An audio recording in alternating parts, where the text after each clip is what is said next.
Described as a jovial man by his lawyers, Bashir's disappearance has puzzled even those investigating the case. According to Kabete Sub-County Police Commander Francis Wahome, several people who last interacted with the missing businessman engineer Mohamud Bashir have already recorded statements.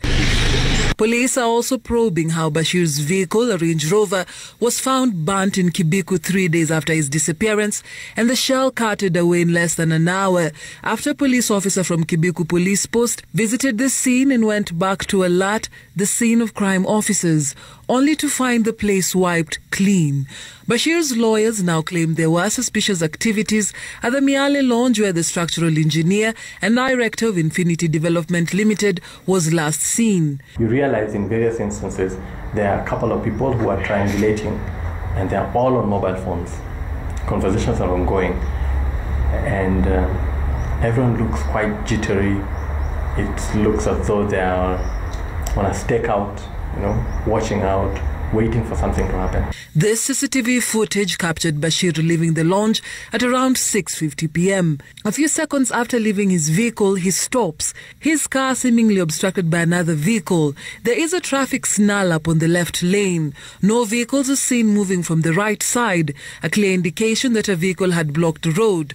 Curious pedestrians are seen looking at what could be a commotion near Bashir's car. Reports indicating that Bashir had tried to call his wife, but the call was interrupted and his phone was soon after turned off. Our firm has handled a couple of ATPU matters, and so that was our first suspicion that probably there could be a suspicion on his end, and maybe they're running investigations.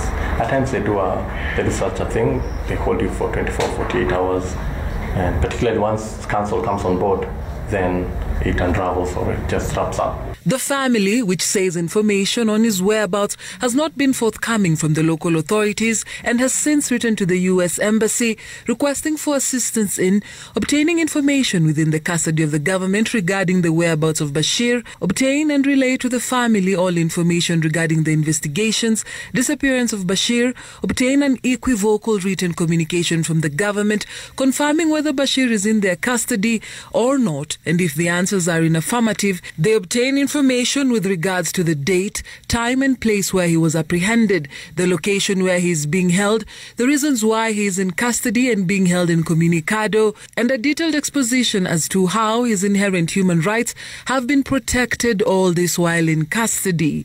The 35-year-old American citizen had interests in construction projects